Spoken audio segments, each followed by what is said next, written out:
During my parents' retirement party, the same people who stole the insurance money for my life-saving surgery and bought my sister a luxury SUV. My mother announced our biggest financial mistake was wasting money raising this worthless son. My father added he's a 30-year-old failure who still asks for handouts. My sister scoffed, at least beggars have dignity, he's just a pathetic living off family charity. I laughed heartily, stood up confidently, and said, "Family charity, you mean the pension fund. I've been managing, it's gone that night," I revealed. How I'd used the full legal access they'd given me to systematically drain everything, wire it offshore, and leave them penniless. They thought they were retiring rich, lol.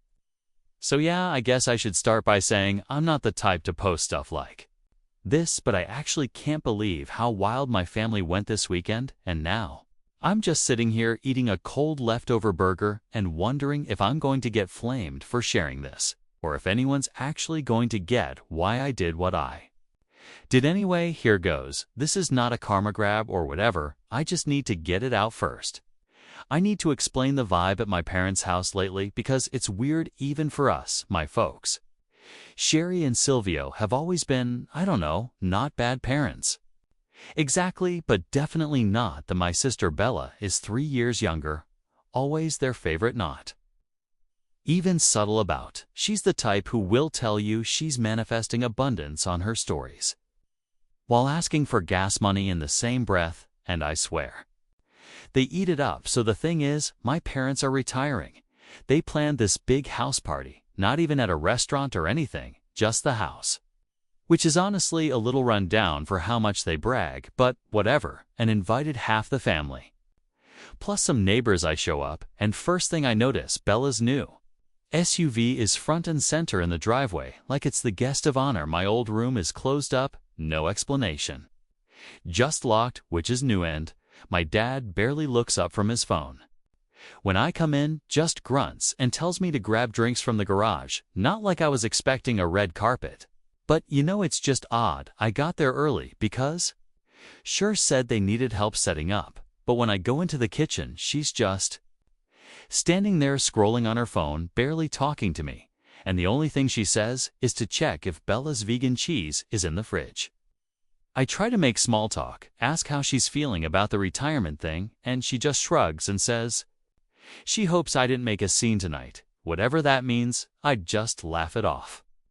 But it's weird. Party starts filling up. Uncle Tony, Aunt Loretta, a couple cousins, neighbors.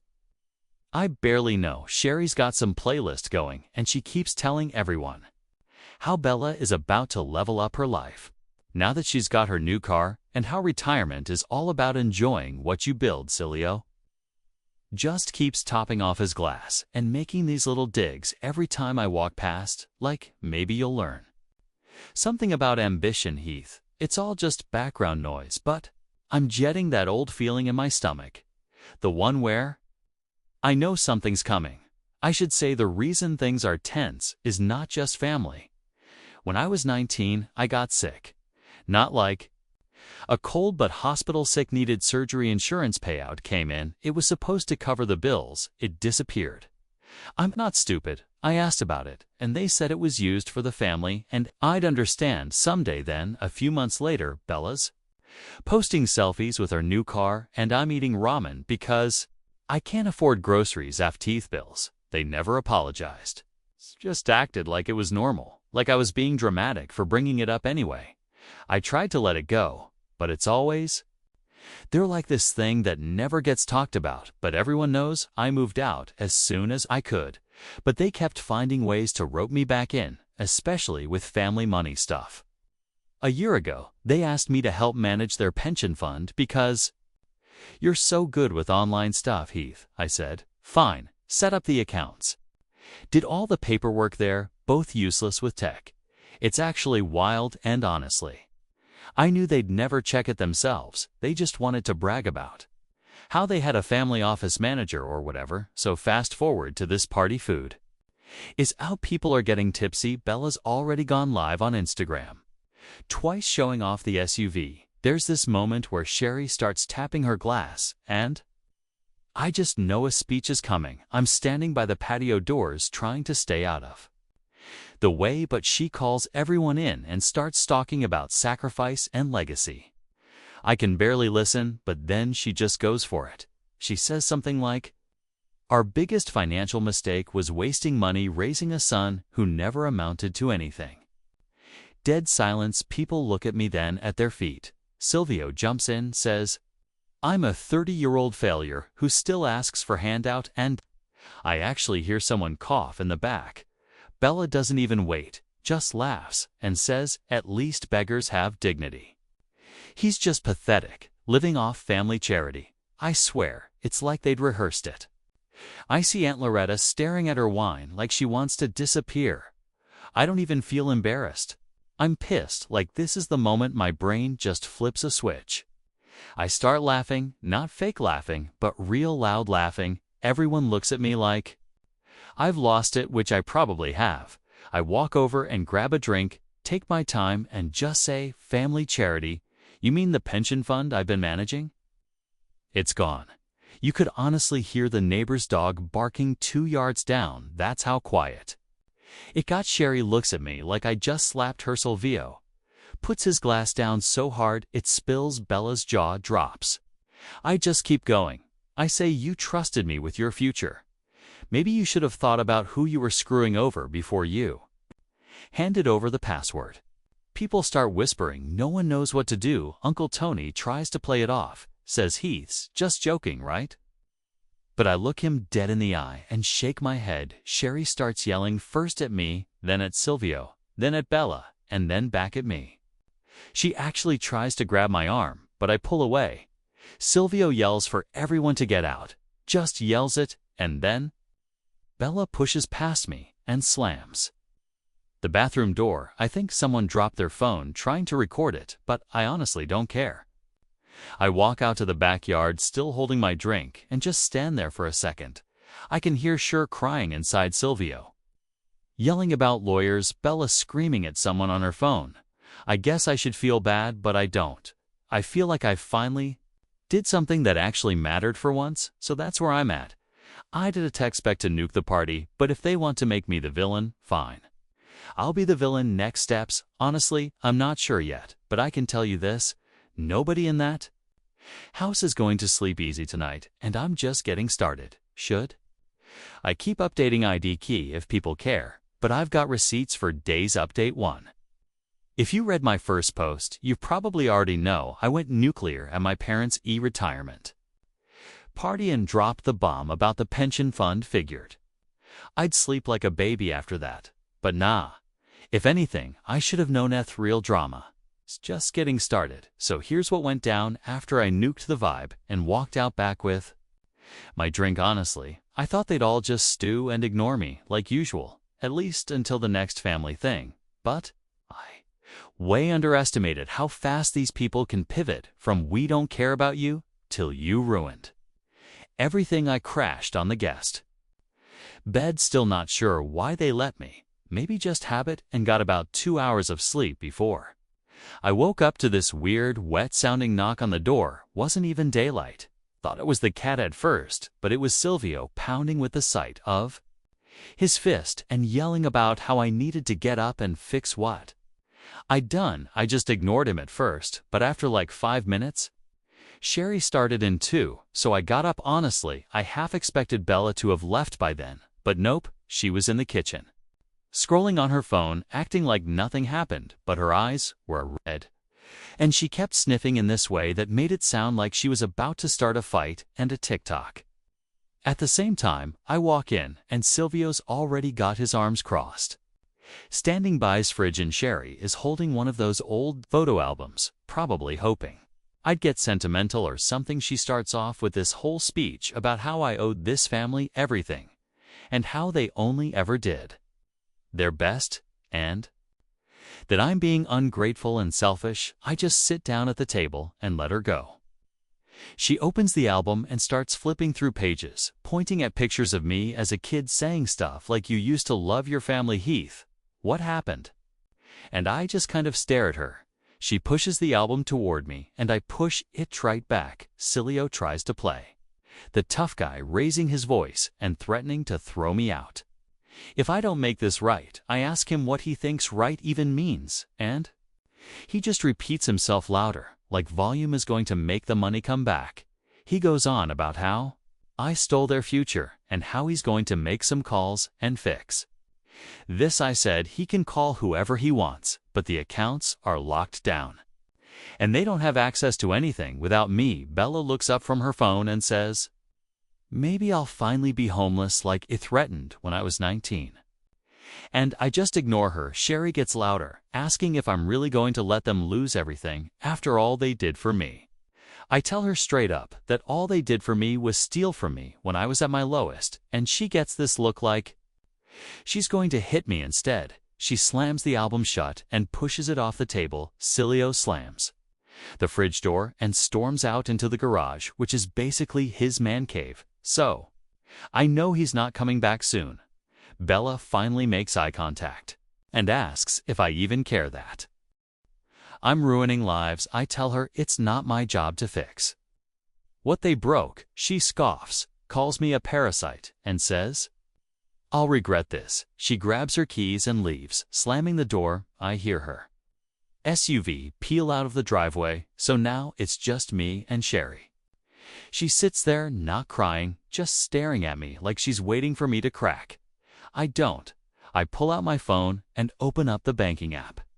Not going to say which, but you all know what the icon looks like, and I show her every transfer, every withdrawal, every password change. I scroll through, and she keeps trying to catch me out like maybe I missed something. There's a magic undo button. There isn't. I tell her, you gave me full access. You signed off on every document. I didn't do anything illegal. You just didn't care enough to check. You trusted me because you thought I was weak. She gets up, walks over, and actually tries to slap me. I block her hand and stand up too. She tells me I ruined her life, that I'll always be a disappointment, that nobody will ever love me. I tell her she can say whatever she wants, but she's still broke. She storms out and slams her bedroom door. I sit there for a minute, just scrolling through my phone, catching my breath. I post a couple memes in a group chat with my friends, just to do something normal. Then my phone starts blowing up. First, it's Aunt Loretta texting me, "Call me ASAP." Then Uncle Tony. Then Cousin Charlotte. I don't answer any of it. I see Sherry on the phone in the hallway, probably calling Bella, then her sister. I can hear her saying things like, "Heath's gone crazy, and he's dangerous, and he's ruined everything." Meanwhile, Silvio comes back in and throws a set of keys at the wall. He says he's going to call the police. I tell him, "Go ahead. I'll wait." He stops, looks at me, and asks if this is payback for the insurance money. I tell him it's not payback, it's justice. He doesn't answer, just shakes his head and goes to the garage again. I go upstairs to shower and see the guest room door is open. Sherry's packed up my stuff, just dumped it all on the bed. There's a note on top, just says, "Get out." I take my time, get dressed, pack up my bag, and go downstairs. Silvio's sitting on the porch with a beer, staring at the street. Sherry's in the living room on the phone. Bella's CV is gone. I head for the door, and Sherry yells after me that if I leave, I'm dead too. I tell her that's fine. She throws a mug at the wall behind me, and it shatters. I leave anyway. I walk down the street for a bit, not really sure where I'm going. End up at a coffee place, order something cheap, just sit in the corner scrolling through Reddit and trying to act normal. My phone is still blowing up texts, missed calls, even a couple DMs from cousins. I barely talk to most of them, are just asking what happened. A few are already taking sides. Aunt Loretta texts again, this time saying Sure is telling everyone I stole from them and that I'm mentally unwell. I send a screenshot of the account access forms to her just so she knows. I stay out all day, just walking around, go to a park, scroll Twitter, eat a slice of pizza. I'm half expecting someone to show up and start yelling at me, but nobody does. I check my bank account, double-check everything, then text a friend and ask if I can crash at his place for a couple nights. He says yes, no questions asked. Later that night, I get a call from Bella. She doesn't say anything for a while, just breathing on the other end. Finally, she says I always ruin everything that she wishes. I was never born, and that dad's going to fix this. No matter what I hang up, she texts me a thumbs down emoji, so that's where things are at. My parents are broke. Bella's pissed. Half the family thinks I'm a monster. The other half is pretending they don't know us.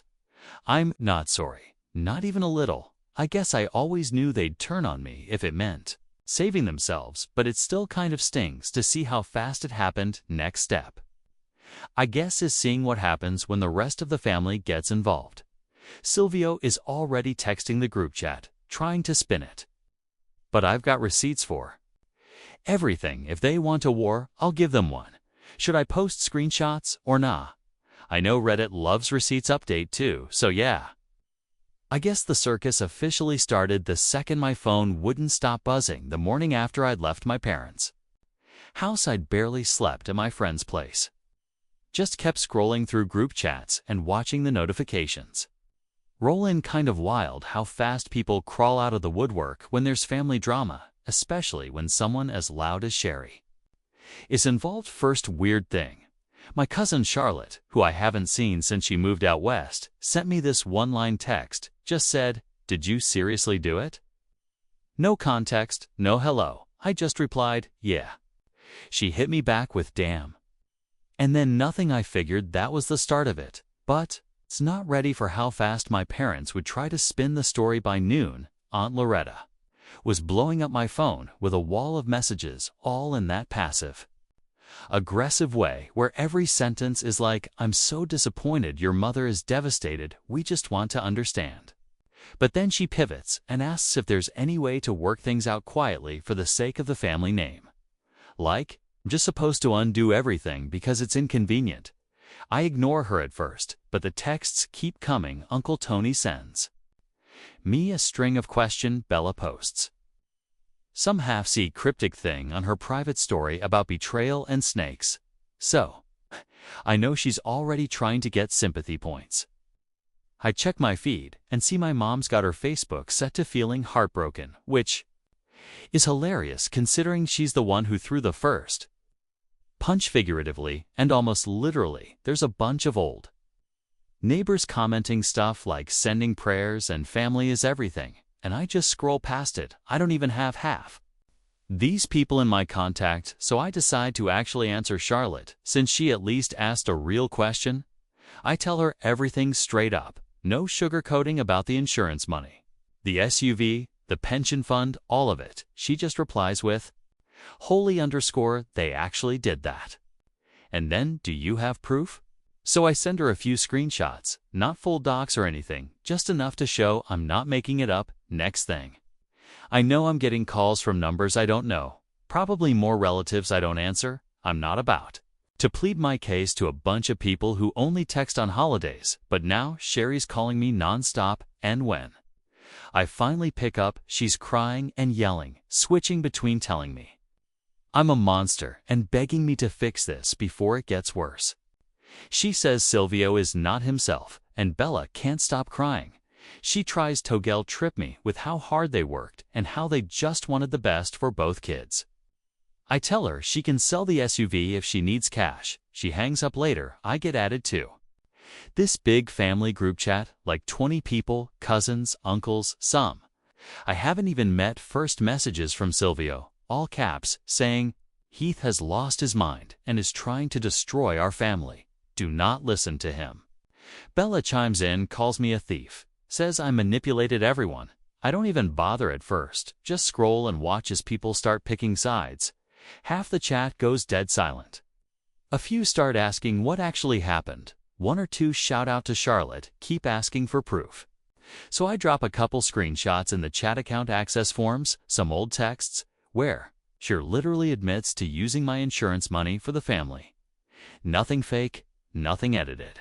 Just the receipts. I say, "Look, you wanted the truth, here it is." Silence for a bit, then Aunt Loretta says we shouldn't be airing dirty laundry in public. Uncle Tony asks if there's any way to reverse it. Bella starts spamming angry emoji. Sure leaves the chat. Silvio says, I'm not his son anymore. Honestly, it's all just noise. After a while, I go get a sandwich and try to remember the last time any of them did anything for me that wasn't followed by a guilt trip or a request for money. I get another DM from Charlotte, this time saying she believes me, but warns me to watch my back because Sherry is calling everyone she knows trying to get sympathy and maybe even legal advice. I laugh because there's nothing illegal about what I did. They gave me the access. They signed off on everything. They just never thought I'd actually use it. Meanwhile, Bella posts another story, this time tagging a bunch of cousins and saying something about not all family is blood. I ignore it, but then I get a call from a cousin I barely know, asking if I can help him with some side project. People are wild. I say no, hang up, and mute the chat. By evening, I'm back at my friend's place, and he asks if I'm okay. I tell him, yeah, but if my parents show up, don't let them in. He laughs and says he's got my back. I check my phone again and see a bunch of missed calls from Sherry. She's bouncing between crying and threatening depending on the hour. Silvio sends one last text, says if I don't fix this, he'll make sure everyone knows what kind of person I am. I reply, go for it. Next day, I wake up and see that the group chat is just people arguing now. Some saying, I was always ungrateful. Others saying, Sherry and Silvio never treated me right. A couple asking for the full story. I don't answer, just scroll and watch the chaos. Charlotte texts me again, says she's going low contact with everyone for a while. Can't blame her. Bella finally calls me, and I answer just to get it over with. She's not even angry this time. Just tired, says I ruined everything, says she's losing friends over, asks if I'm happy now. I tell her I'm not happy. Beautium, not sorry. She hangs up. So now, Sherry and Silvio are basically cut off from half the family. Bella's social circle is shrinking, and the house is probably going on the market soon. I know they're desperate because Sherry texts me one last time, offers to forgive everything if I just return enough to help them keep their home. I don't reply. I send Charlotte another screenshot just so she knows I'm not caving. It's weird watching people you grew up with scramble when the mask slips. Nobody's swooping in to save them, and all those years of acting like I was the family's biggest burden now. They're the ones on the outs. I'm not done, not by a long shot. If they want to fight, they picked the wrong son. I'll update when the dust settles, but honestly, I don't think it ever will. Final update. So I thought maybe after the group chat imploded and half the family blocked each other, things would cool off, but that's not how my family works. The thing about people like Sher and Silvio is they don't just stop, they double down until everyone else is as miserable as they are. It's been a couple weeks, and it's honestly been the weirdest, most awkward stretch of time I've ever lived through, and I grew up in this circus. First weird moment, I start getting these random Facebook friend requests from people I went to high school, people I haven't thought about in over 10 years. Turns out Sherry is DMing everyone she can think of, trying to drum up sympathy, or maybe hoping someone will shame me into changing my mind. I get a message from a guy I barely remember asking if it's true I robbed my own parents. I just leave him on read. I'm not going to explain myself to rondos from the past. Meanwhile, Bella's been living out of her friend's apartment about 20 minutes from the old house. She posts stories like nothing's wrong, but then slips in stuff about fake family and true colors. I heard from Charlotte that Bella tried to sell the SUV back to the dealer, but the loan was in Silvio's name, and there's no equity left, so nobody wants it. Classic house is up for sale now. Not a fancy listing either, just some blurry cell phone pics and a lowball price. I saw the sign out front when I drove by to grab the last of my stuff.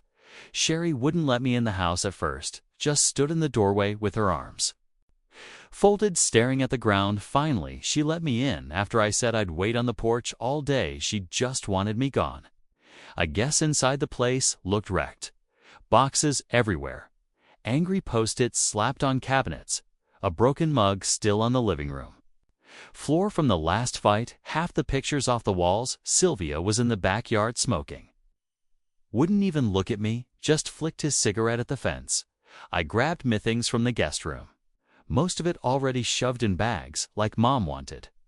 To make sure I knew I wasn't welcome, she followed me around mumbling about how I should be ashamed I just told her to save it. She slammed the bedroom door that night.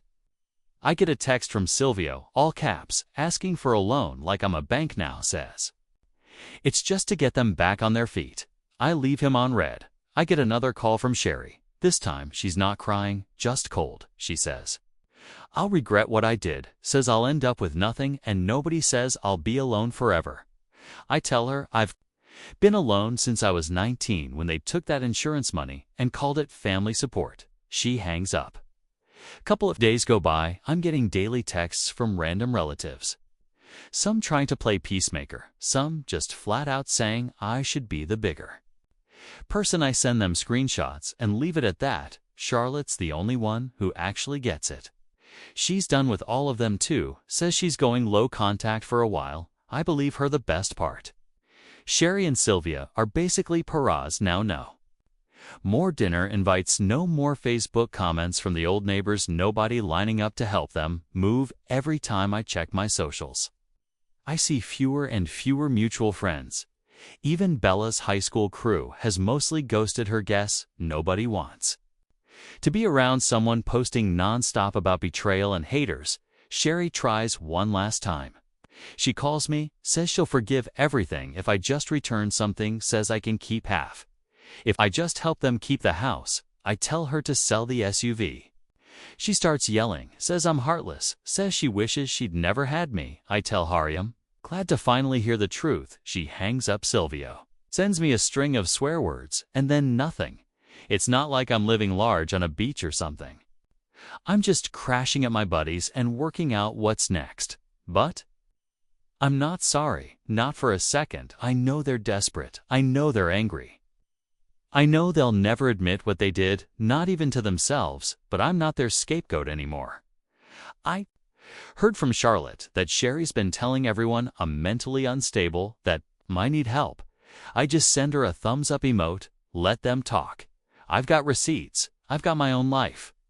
Now, maybe not the perfect one, but at least it's mine. Funniest part, I keep thinking about that party, how they all looked so smug, so sure I'd just take it.